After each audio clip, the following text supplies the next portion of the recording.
puso ko'y dinudulog sa'yo, nagpapakumbaba, nagsusumamo, paging dapatin mong ikaw ay mamasdan, makanikat, sa'yo ay pumisan. Ang puso ko'y dinudulog sa'yo,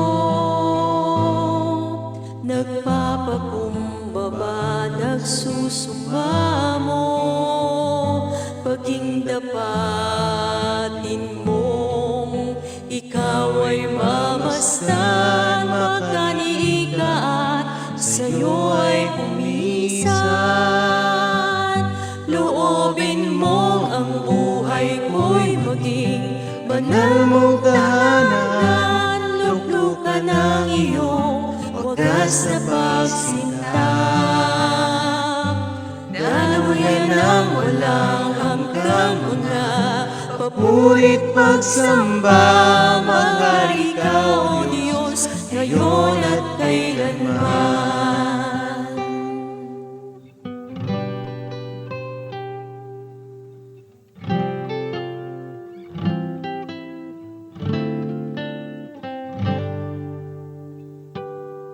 Ang puso ko'y dinudulog sa'yo,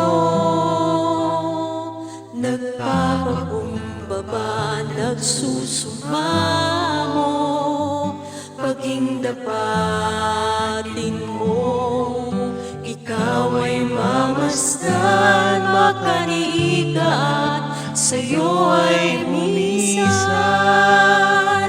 Loobin mo ang buhay ko'y maging banal mong tahanan, luklukan ang iyong wagas na pagsinta.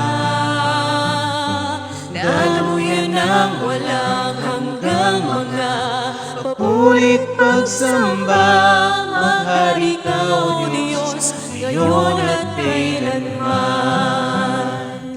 Loobin mo ang buhay ko'y maging banal mong tahanan. Luklukan ang iyong wagas na pagsinta.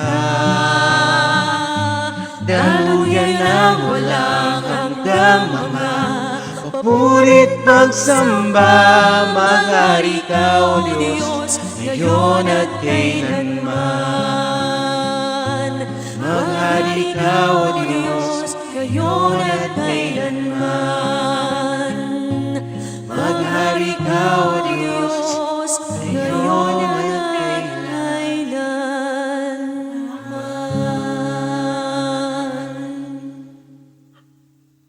Malakias 3:14-18.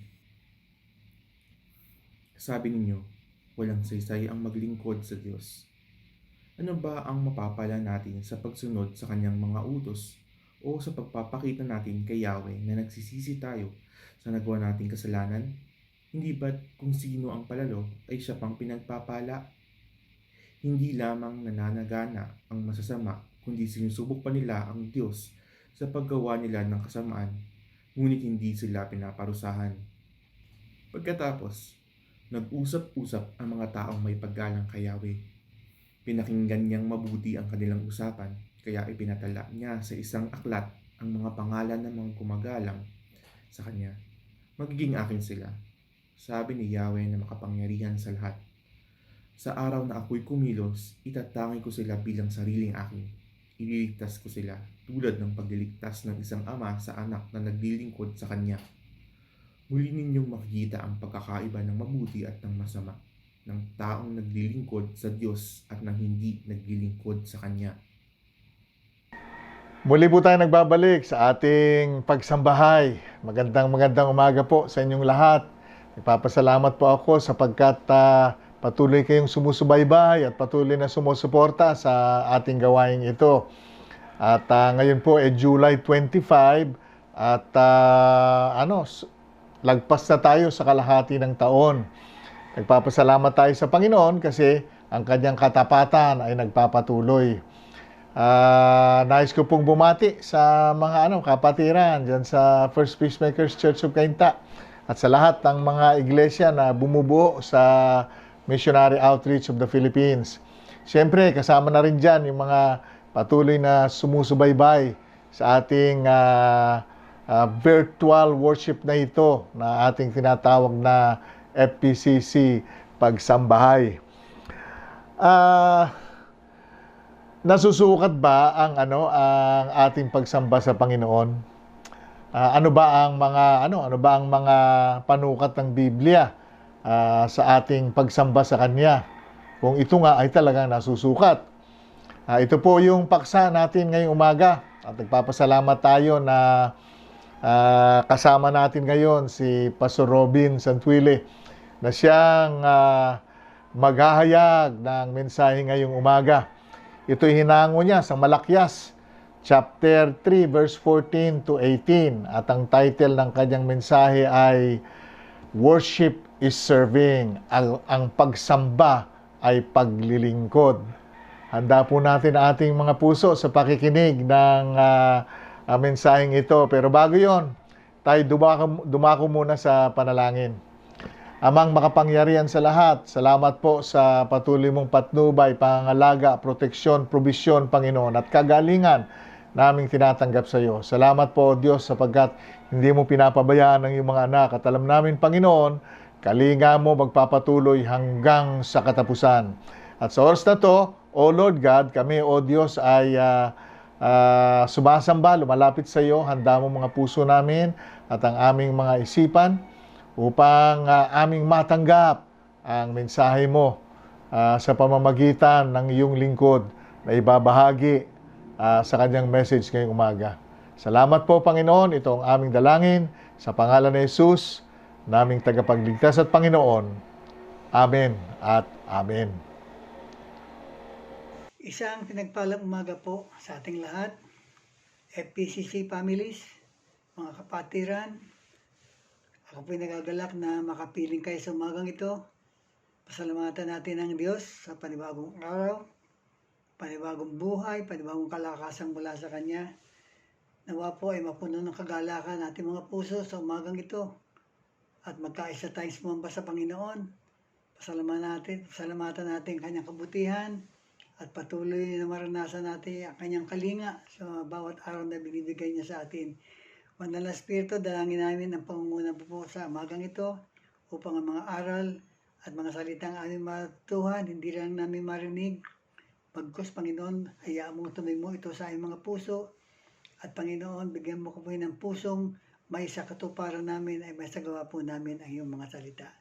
Maraming pong salamat, Panginoon. Ikaw namin ang pinupuri at ikaw ang pinapasalamatan sa mga ito. Sa tanging pangalan ni Jesus, ito po kami sa magdalangin. Amen. Isang magandang umaga po muli at ang ating papaksain ay nagmumula sa Malakias chapter 3 verse 14 to 18. At ito po ay may pamagat na worship is serving. Ang pagsamba ay paglilingkod. Nakagawian na at naisip natin na ang pagsamba sa Diyos ay simpleng pagdalo sa pagtitipon at pagsama sa pag-aawitan ng papuri sa Diyos. At ito'y sapat na. Nakasamba ka na. Pero higit pa rin na ating matutuhan mula sa aklat ng Malakias. Sapat ang Diyos ay banal at dakila. Siya ang hari ng mga hari, Panginoon ng mga Panginoon. Ang pinakamahalagang paraan ng pagsamba ay ang ibigin siya. Bigyan kalawalhatian ng kanyang pagkadiyos. At pagkukulan siya ng pinakamataas na papuri at parangal. No? Ialay natin sa kanyang ating pinakamaigi, pinaka-the best natin. Katulad ng pagdalo na lang ng maaga sa mga pagtitipon. Wastong pagkalinga sa ating sarili-sarili mga pamilya. Kaya din maging tapat tayo sa pagbabalik na ating mga ikapo at paghahandog natin sa ating Panginoon. Ito pala yung mga kabahagi ng ating pagsamba sa ating Panginoon. At dito sa Malakias chapter 3 verse 14 to 18 na ating reference verse ang magang ito, ay meron po tayong matutunghayang paglalarawan ng dalawang uri ng mga tao. Yung una, yung liko at masasama. Sila yung mga taong walang takot sa Diyos at hindi naglilingkod sa Kanya. At ang pangalawang uri ay yung mga matuwid, the righteous. Sila naman ay mga may takot sa Diyos at naglilingkod sa Kanya. Ang mga masasama po ay patuloy na inuusig at pinupulaan ng Diyos sa pagkasabing walang saysay at walang pakinabang ang maglingkod sa Diyos. Inaangkin nila na sila ay nagtatapat sa Diyos, subalit wala namang natatanggap na pagpapala. Kaya ito yung babasahin natin yung pahayag dito sa Malakias verse 13 to 15. At ganito po yung nakatala. Mabibigat ang sinabi nyo tungkol sa akin. Sabi ni Yahweh, ngunit ang tanong nyo, ano ba ang sinabi namin? Sabi niyo, walang saysay maglingkod sa Diyos. Bakit pa natin susundin ang kanyang mga utos? Bakit pa natin ipakikitang tayo nalulungkot sa nagawa nating kasalanan? Gayon kung sino ang palalo, ay siya pang pinagpapala. Hindi lamang iyon, ang masasama ay nananagana at sinusubok pa nila ang Diyos sa paggawa nila ng kalikuan, ngunit hindi sila nagpaparusahan. Sa Magandang Balita Bible, ang nakatala po doon, masasakit ang sinabi nyo tungkol sa akin. Yan ang nakatala doon. Ang ganito pong mga panalita ay lubhang nakasakit sa Panginoon. Ngunit bago po tayo mangilabot, na mayroon pala tayong mga taong nagsasalita ng ganito, nagsasalita mara sa panalita laban sa Panginoon, eh suriin din natin mga sarili. Ganito din ba tayo? Sumagi ba sa ating isipan ang ganitong pananaw? Nawa po, huwag tayong pagharian ng ganitong uri ng mga saloobin. Bagkus matakot po tayo sa Diyos. Paano nila nagawang pagsalitaan ng ganoon ng Diyos? May dalawang kadahilanan po. Kaya nila ito na nagawa. Ang unang dahilan, meron silang eye problem. Problema sa mga nakikita sa kapaligiran at pagkakumpara sa iba. Kasi po nung panahon ngayon, ang Israel ay patuloy na nakaranas ng pang-aapi at pahirap. Kaya ang mga tao ang mga mamamayan ay balisa at napapahimutok sila sa kawalang katuparan ng mga pangako ng kasaganaan at kaayusan sa kanilang lupain.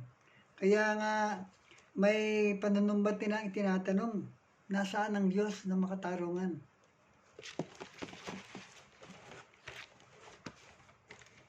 Sa pakiwari ng mga tao noon, mas mahal pa ng Panginoon ang mga gumagawa ng kasamaan at nalulugod pa siya sa kanila. Narito po ang pahayag ng mga awit sa awit 73:3. Sapagkat ako'y nainggit sa mga palalo, sa mga hambog, aking nakita ang kaginhawaan ng masama. Sa verse 13, sa pagpapatuloy niya, sinabi niya, samantalang ako malinis ang palad, hindi nagkasalat, lubos na nag-iingat, ang aking natamoy kabigo ang lahat. Ganito po ang saloobin ng mga tao sa panahon ni Malakias. Sa palagay nila, kung sino pa yung masama, yun pa ang pinagpapala at nananagana. At kahit patuloy na gumagawa sila ng kalikuan, ay hindi sila napaparusahan. Sa pangibabaw po, ang masama ay nagwawagi at nagtatamasa, no? Subalit ang ibaling ng mga awit ang kanyang paningin sa Diyos. Huminto rin siya ng pagtingin sa kapaligiran at dumako siya sa santuaryo ng Diyos. Ay mayroon po siyang natuklasan. At ito ay nakatala doon sa verse 17 to 19. Gayunman sa templo doon ko natuklas na ang masasama ay mapapahamak. Dinala mo sila sa dakong madulas upang malubos na ang kanilang pagbagsak. Walang kaabog-abog, sila ay nawasak. Kakilakilabot yung naging wakas. Ito po yung natuklasan ng mga awit, ang katapusan ng mga palalo at liko. Natuklasan niya ang ganap na pagwawasak ng mga masasama. Kaya po, napakagandang paalala po tayo sa atin to eh. Tayo man ay magiging mapagmaktol at mareklamo kapag patuloy tayo nagkukumpara, patuloy tayo naghahambing sa iba. Katulad po ngayon, dahil sa kasalukuyang kalagayan natin ngayon, pandemya, stay home lang tayo. Limitado yung magagawa natin, limitado yung mapupuntahan natin. Hindi po natin maiiwasan na hindi magkumpara sa iba. Kasi nakikita natin, malayan nakakakilos yung mga tao. Di ba? Nakakapunta sila, nagagawa nila yung mga kasariling kagustuhan, samantalang tayo nakapirmis lang sa isang lugar. Pero po may paalala po sa atin, upang maging laging maayos ang ating paningin, tiyakin po nating sa Diyos lang nakatuon ang ating pagtitiwala at pag-asa. At matuto tayong maging kontento at laging mapagpasalamat sa Diyos. Ito po ang pagpipigil sa atin upang tayo ay maghanap o magnasapan ng mga ibang mga bagay. May paalala tayong mababasa mula sa paalala ng Diyos sa atin sa Hebrews 12:2. At ganito po sinasabi, ituon natin ang ating paningin kay Jesus na siyang pinagmumulan ng ating pananampalataya at siya rin nagpapasakdal nito. Napakagandang paalala po ito na wala po tayong ibang kailangang nasain o hanapin kundi ang pagkilos ng Diyos sa ating mga buhay.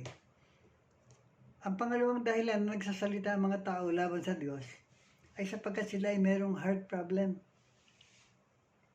Problema ng puso, hindi po problema sa puso, problema ng puso.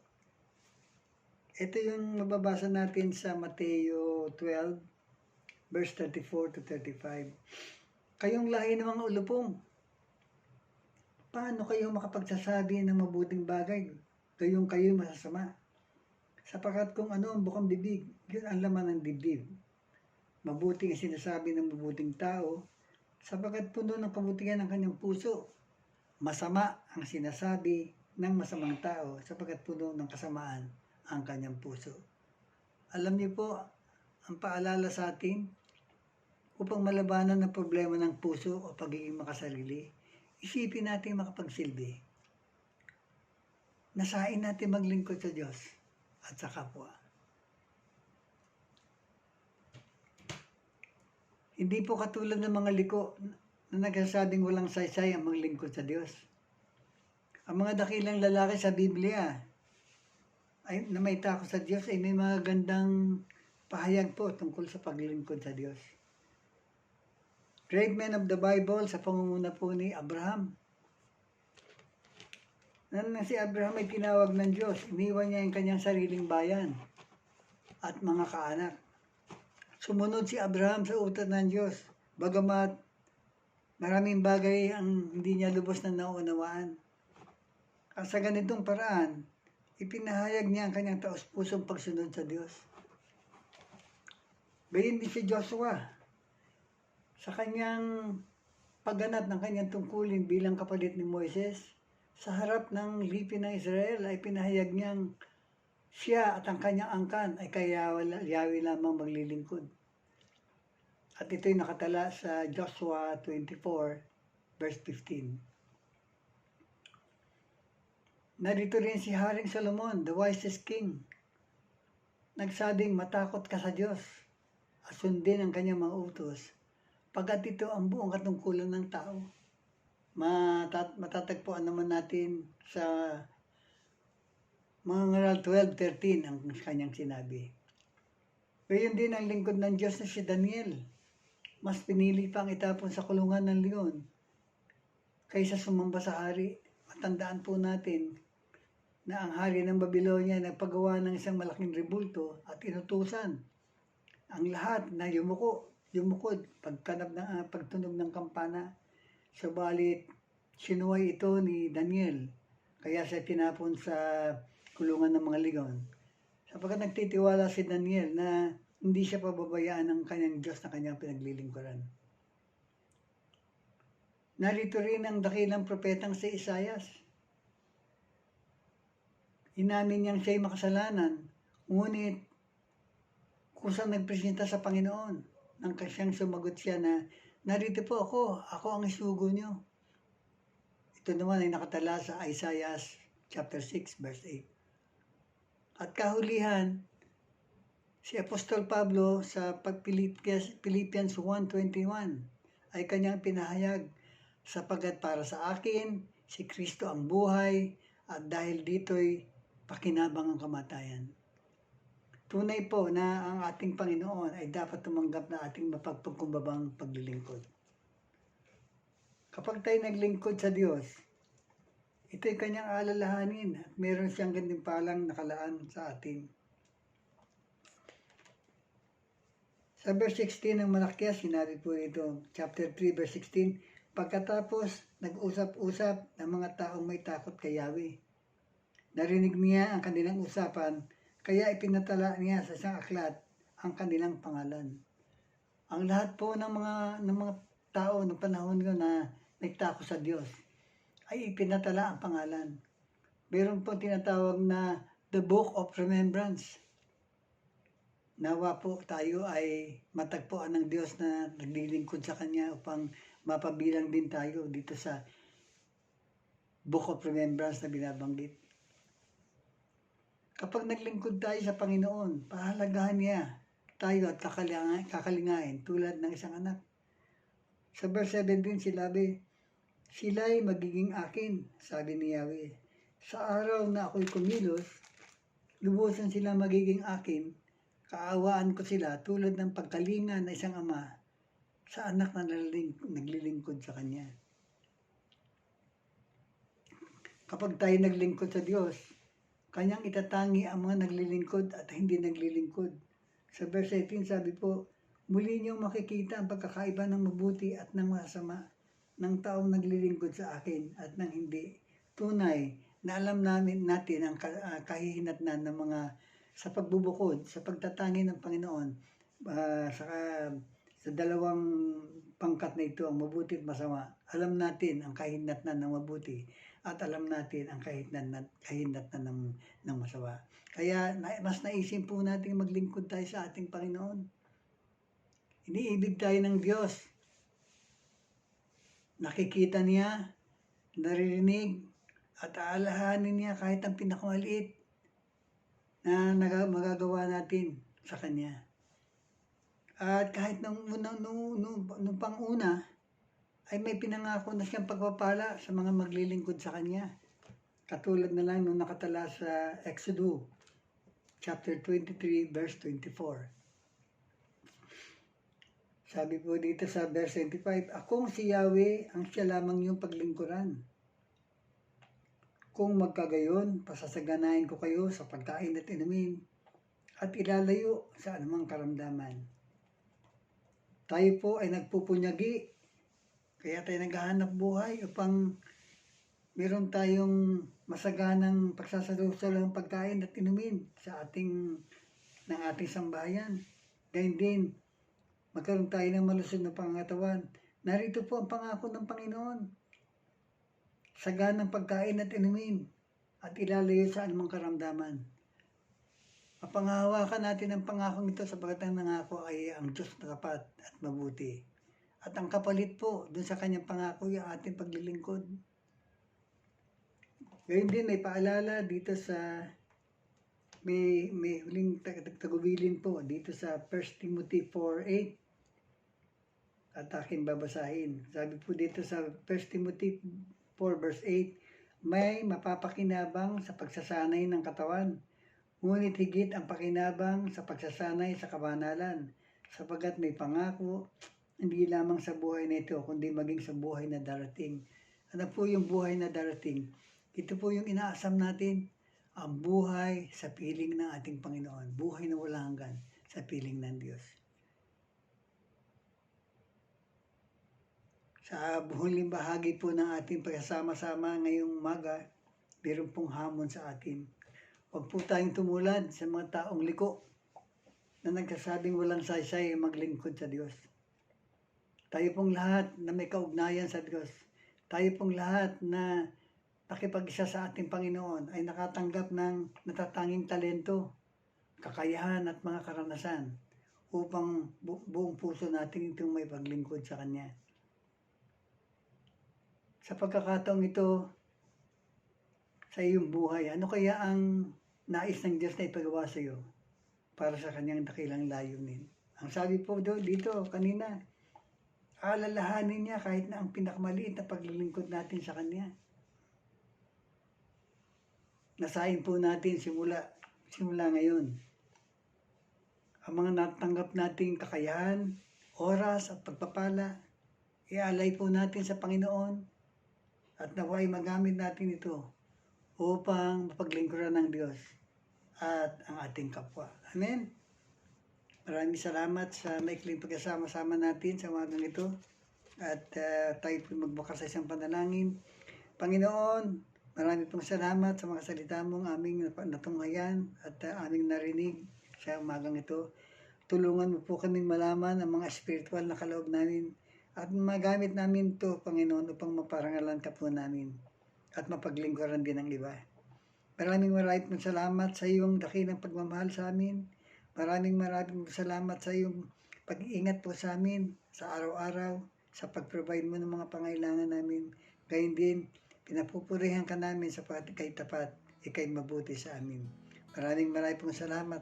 Ikaw po aming pinapupurihan at pinasalamatan. At sa tanging pangalan ng aming Panginoong Hesus, ito po ang aming samang dalangin na may pasalamat. Amen.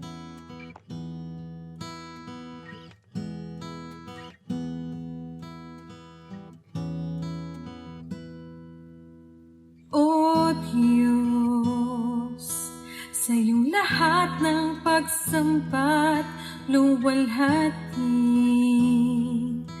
maging ang pinakamainam kong awit ay aawitin sa'yo. O Diyos, ang aking isipan ay pagharian mo, at sa aking puso ay hindi na maglaho tanging pag-ibig sa'yo.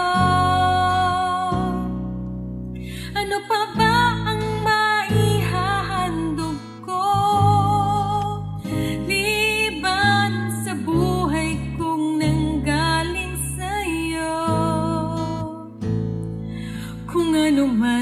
sa sandaling ito'y tangan, at mga bagay na tinuring kong yaman, ito'y hindi pa rin sapat sa alay na nararapat sa'yo.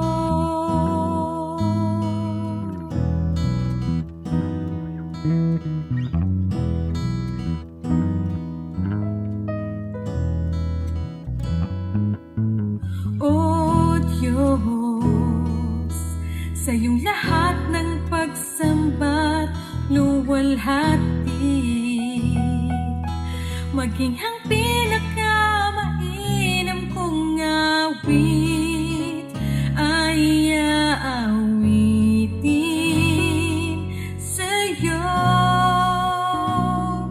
O Diyos, ang aking isipan ay pagharian mo, at sa aking puso ay hindi na maglaho, tanging pag-ibig sa'yo. Ano pa ba ang maihahandog ko liban sa buhay kong nanggaling sa'yo? Kung ano man sa sandaling ito'y tangan, at mga bagay na tinuring kong yaman, ito'y hindi pa rin sapat sa alay na nararapat sa'yo.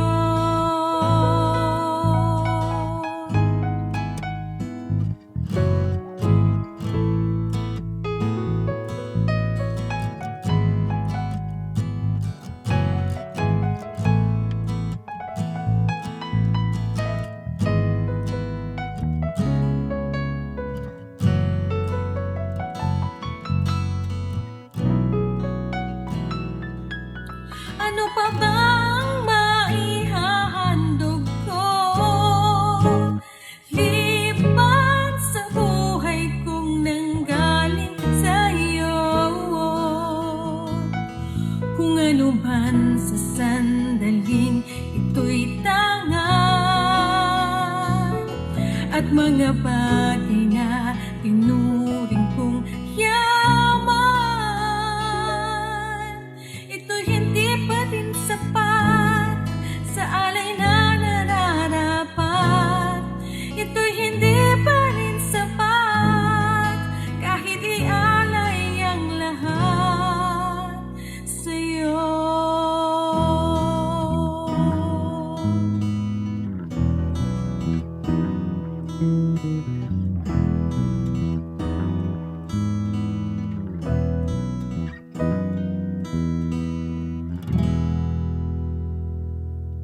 Sana po marami tayong natutunan sa ating nadinig na mensahe ngayong umaga. Alam nyo, binigay niya naman sa mga beginning statements niya yung pinaka-message niya dito na capsule. Sabi niya, ang pinakamahalagang pamamaraan ng pagsamba ay ibigin ng Diyos. Ang pinakamahalagang paraan ng pagsamba ay ibigin ng Diyos. Bigyan kaluwalhatian ng kanyang pagka-Diyos, ibig sabihin yung kanyang deity, at pagkukulan siya ng pinakamataas na parangal. So dito sa mga statements niya na ito, dito niya tinumbok agad yung mensahe bago niya ito in-expound. At isa sa mga nagrema sa akin dito ay talagang nakita ko na matututunan natin lahat yung mga balakid na binigay niya sa pagsamba ng mainam at maayos sa Panginoon. Yung una kasi, yung iba may eye problem, tapos pangalawa, heart problem. Yung mata at yung puso. Yung eye problem, hindi po dahil malabo ang mata. Ang eye problem po na binanggit niya dito ay dahil yung paningin, nakatuon sa kung ano-ano mga bagay na hindi talaga essential. ano po, para magbigay ng papuri sa Diyos. Talaga, siyempre kung sasamba ka, iparingin mo talaga sa Panginoon lang, no? Yung focus mo nasa Kanya lang. At yung pangalawa, yung puso. Sabi niya, heart problem. Dito talaga ang sukatan ng Diyos, yung puso, Talagang ang hinahanap niya, isang basag na puso. Isang puso talaga na totally submitted to Him. At dito ka makapagbibigay ng pinaka-mainam na pagsamba sa ating Diyos. Isa sa mga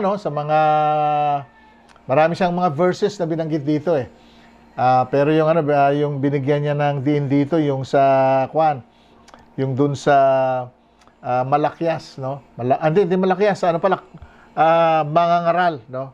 Mangangaral, chapter 12 verse 13. Alam na naman natin yun but the whole duty of but to fear God is the whole duty of man. Na mababasa natin sa ating mga Biblia. So, purihin ang Diyos. Napakaganda po ng mensahe. Ilapat po natin sa ating pang-araw-araw na pamumuhay.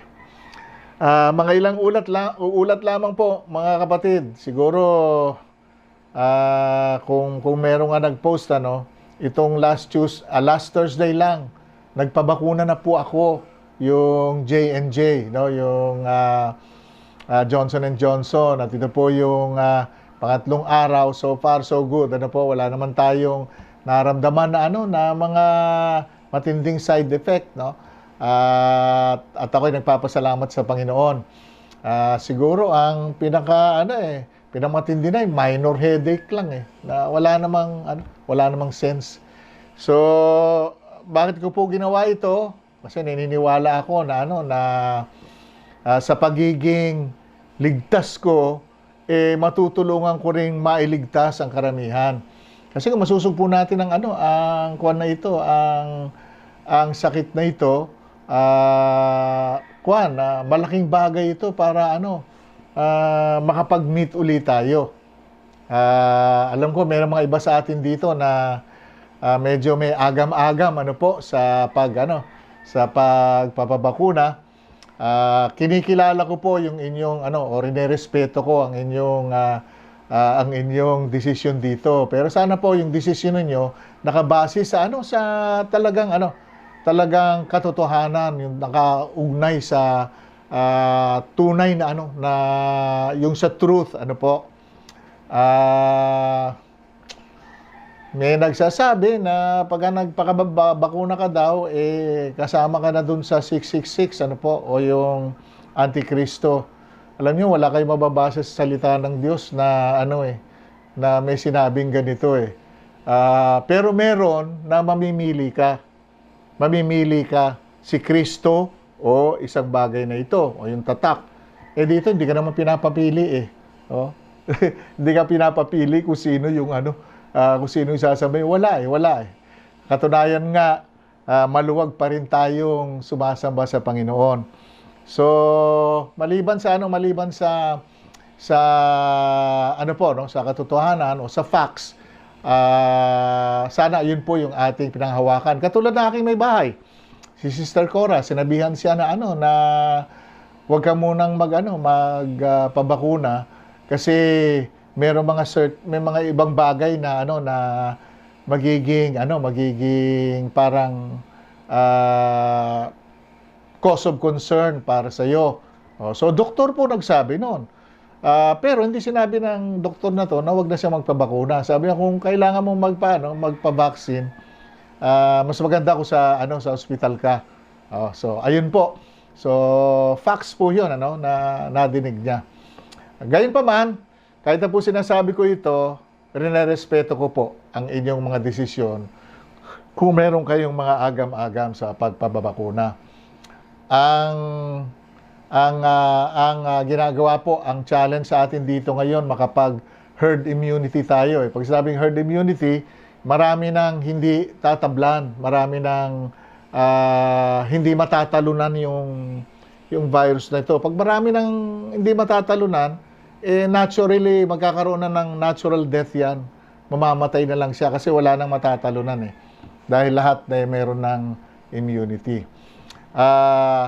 Ayun lamang po, wag po natin kalimutan yung mga ating mga gawain. Sa itong nakaraang Wednesday, nagganap ng ng convergence yung mga kababaihan. Medyo dumalaw tayo doon, Nami-miss ko na kasi yung yung ating mga kababaihan at mga kababaihan, yung ating Team Esther. Medyo sumaglit tayo sa kanilang chat room at nakita ko po yung ating mga kapatid doon. Sana po yung sa susunod, daluhan natin Medyo nagkaroon ng problema lang ata ngayong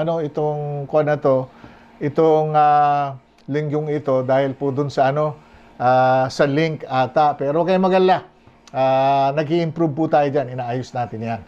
Purihin ng Diyos, wag din natin kalimutan ang ating prayer every Friday. Importante po yan, ito na lang magagawa natin ngayon At ito ang pinakamahalagang bagay na talagang magagawa natin. So mag-join tayo sa prayer. Purihin ng Diyos, patuloy tayong manalangin sa ating bansa. Patuloy tayong manalangin sa bawat isa. Patuloy tayong manalangin sa mga dumadaan, sa mga pagsubok, lalong-lalo na sa COVID-19 na ito. At siguro mas maganda kung magiging tugon ka rin sa iyong panalangin. Kung merong kapatiran, na talagang nakita mo may capacity ka, na talagang maging daluyan ng pagpapala ng Diyos, tayuan mo na ito. Kasi yan naman ang plano ng Lord sa atin. Ginagamit niya tayo. Purihin ng Diyos. So, wala na po ata. Ayun na lang ata aking may babalita sa inyong lahat. Tayo po ngayon ay dumako sa panalangin. Amang makapangyarihan sa lahat, salamat po muli sa mensahe na aming nadinig tungkol sa pagsamba na isang uri ng aming paglingkod sa iyo. Salamat din, Panginoon, sa mga natutunan namin ng mga verses dito at katotohanan. Dinadalangin namin naman na ito, O Diyos, ay may sa buhay namin araw-araw. Dinadalangin din namin yung buong kawan, Panginoon, na patuloy mong pangangalagaan bawat pamilya na represented, O Lord God. Ikaw magbigay ng stability, ng strength, Panginoon, ng provision mo at pangangalaga mo.